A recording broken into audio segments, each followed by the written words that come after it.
میرے راستے میں سب سے بڑی رکاوٹ بننے والی میری بانجی تھی. اچھا. ہاں جی.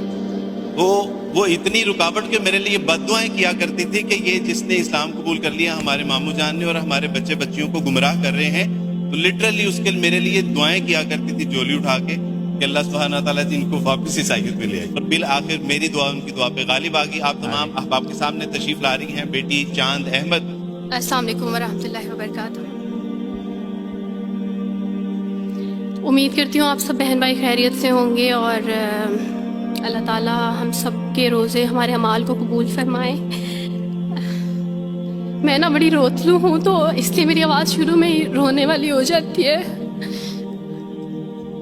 ہاں میں وہی انسان ہوں جو وارث ماموں کے لیے بد دعائیں کرتی تھی, لیکن میں ابھی پیچھے ایک بچی کو بتا رہی تھی کہ وارث ماموں اپنی جھولی اٹھا کے راتوں کو دعائیں کرتے ہوتے تھے کہ چاند اسلام قبول کر لے.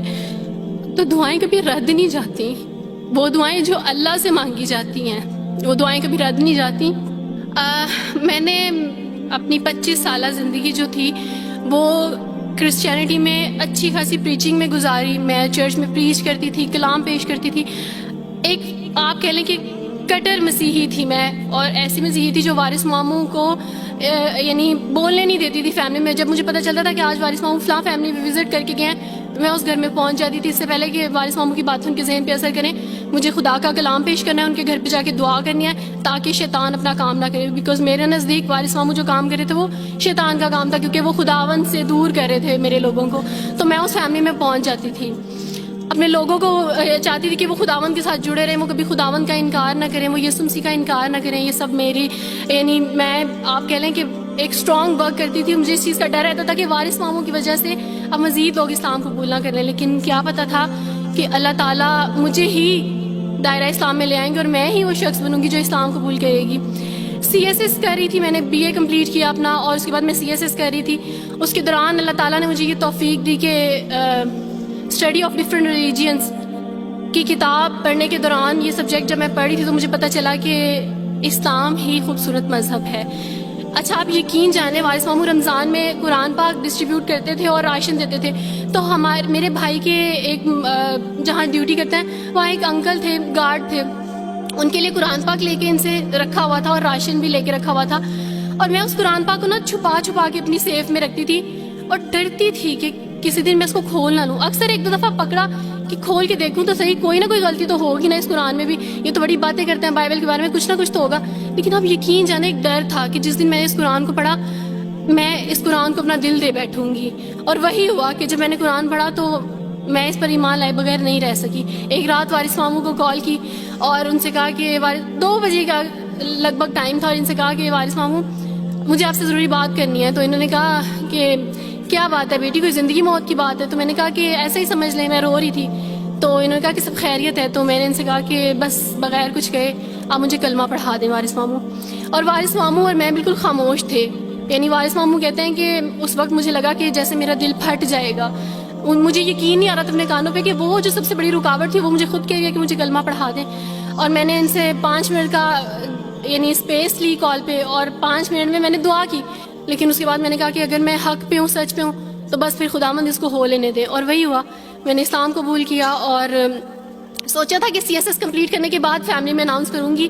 لیکن اللہ تعالیٰ نے کچھ اور منصوبے بنائے ہوتے ہیں, انسان کے کچھ اور منصوبے ہوتے ہیں. آپ یقین جانے میری فیملی کو جلدی پتہ چل گیا. ایک رات میرے بابا نے وارث ماموں کو گھر بلایا اور ان سے کہا کہ ہم چاند کی شادی کرنا چاہتے ہیں, آپ اس سے پوچھ دیں کہ اگر کسی کو پسند کرتے ہو تو ہم اس کی شادی اس سے کر دیں, ہم جو ہے نا وہ اس کی مرضی کے خلاف نہیں جائیں گے. تو میں نے ان سے کہا کہ آپ ایسا نہیں کر پائیں گے. انہوں نے کہا کہ نہیں ہم کر سکتے ہیں. مجھے یہ تھا کہ مجھے پچھتاوا نہ رہے کہ میں نے شاید اس دن پاپا سے بات کرتی تو پاپا مان جاتے. تو میں نے ان سے کہا کہ پاپا میں ایک مسلمان مرد سے شادی کروں گی, آپ ایسا میرے لیے کر سکتے ہیں؟ اگر آپ کسی مسلمان سے میری شادی کریں گے تو ٹھیک ہے, میں شادی کرنے کے لیے تیار ہوں. میری گھر میں ایک سناٹا چھا گیا, اور اس خاموشی کے بعد جو ہے یعنی سب فیملی والے رونے شروع ہو گئے. انہوں نے کہا کہ آپ اپنے مذہب میں واپس آ جاؤ. لیکن یہ ہے کہ میں دین اسلام قبول کر چکی تھی. آپ یقین جانیں جس طرح لوگ مختلف ہیں اسی طرح ان کے مسائل بھی مختلف ہیں. مجھے مینٹلی بے انتہا ٹارچر کیا گیا. مینٹلی مجھے یعنی اس چیز کا احساس دلوایا گیا کہ ماما پاپا روتے ہیں. میرے پاپا نے آپ یقین جانیں خود کو پھانسی لگانے کی کوشش کی میری آنکھوں کے سامنے. میری ماما نے خود پہ پیٹرول ڈال دیا اور خود کو جلانے کی کوشش کی میری آنکھوں کے سامنے. اور میں اپنے روم میں بیٹھی یہ کہتی تھی کہ اللہ اگر میں حق بھی ہوں نا تو میری فیملی کو کچھ نہیں ہونا چاہیے. پھر بہرحال مجھے میری فیملی سے نکال دیا گیا یہ اس ڈر سے کہ میری وجہ سے دوسرے بہن بھائی بھی اس راہ پہ نہ چلے جائیں. اور وارث ماموں کو بلا کے مجھے گھر بھیج دیا گیا, ان کے گھر بھیج دیا گیا. جب میں گھر سے آ رہی تھی تو وارث ماموں نے کہا کہ بیٹی اگر آپ کا کوئی سامان ہے تو آپ لے لیں. تو میں نے ان سے کہا کہ اس گھر سے صرف ایک ہی چیز میرے ساتھ جا رہی ہے اور وہ ہے میرا نام جو ماما پاپا نے مجھے دیا تھا. میں چاند رات پہ پیدا ہوئی تھی اس لیے انہوں نے میرا نام چندہ رکھا تھا. بس وہ نام لے کے آئی. آپ یقین کریں ہمیں کہا جاتا ہے جبرن اسلام قبول کیا جاتا ہے. اسلام قبول کرنے کے بعد وہ جبر کیا جاتا ہے کہ آپ سوچ بھی نہیں سکتے. آپ کو اپنے ماں باپ سے ہی ملنے نہیں دیا جاتا, آپ کو اپنے ہی چھوٹے بہن بھائیوں کے پاس نہیں جانے دیا جاتا. آپ میں ہاسپٹل میں تھی ڈیلیوری کے ٹائم. آپ یقین جانے میرے پاس کوئی بھی نہیں تھا جو مجھے بیڈ سے اٹھا کے بٹھا سکتا. ایسے موقع پہ مجھے اپنے اپنوں کی ضرورت تھی, لیکن میرے اپنوں کے جبر نے میری ماما کو مجھ سے دور رکھا. میرے بہن بھائیوں کو, میرے کرسچن کولیگس نے ہی میری فیملی کو پریشرائز کیا کہ اس کو فیملی سے نکال دیں, کیونکہ اگر آپ اس کو ملیں گے تو مزید لوگ بھی عبدالوارث کی طرح چندہ کی طرح اسلام قبول کریں گے. میں نا ہاسپٹل میں لوگوں سے کہتی تھی کہ مجھے بیڈ سے اٹھا کے بٹھا دیں, سیزیرین کے بعد میں اٹھ نہیں سکتی, میرا بیبی رو رہا ہے, کوئی مجھے بیبی پکڑا سکتا ہے. آئیڈیا ہی نہیں تھا ہاسپٹل میں کیا کیا لے کے جاتے ہیں. میرے پاس ایک ایسا دوپٹہ نہیں تھا جو میں چینج کر سکتی. ایسے موقعوں پہ آپ یقین جانے آزمائش اور جبر اسلام قبول کرنے کے بعد ملتا ہے.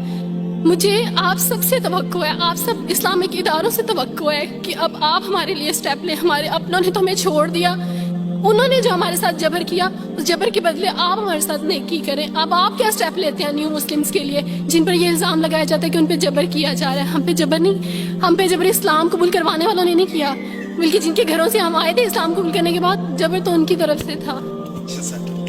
کبھی اکٹھے بیٹھ کے روئیں گے. جب گھر میں بتایا تھا کہ اس نے اسلام قبول کر لیا تو ایک سناٹا چھا گیا, اور وہ ایسا سناٹا تھا کہ جس کی چیخیں آج تک سنائی دے رہی. ماں ملنے کے لیے تیار نہیں ہے, باپ ملنے کے لیے تیار نہیں, بھائی ملنے کے لیے تیار نہیں ہے, خاندان نے بائیکاٹ کر دیا. کوئی بات نہیں, وہ بچے یہ سارے آپ کے بہن بھائی بیٹھے ہوئے ہیں. اللہ سبحانہ و تعالیٰ نے ہم سے ہمارے ناقص بہن بھائی لے لیے, لیکن الحمدللہ امت مسلمہ کے بہترین بہن بھائی ہمیں عطا فرما دی. اس میں ہمیں اللہ کا شکر ادا کرتے ہیں. الحمدللہ.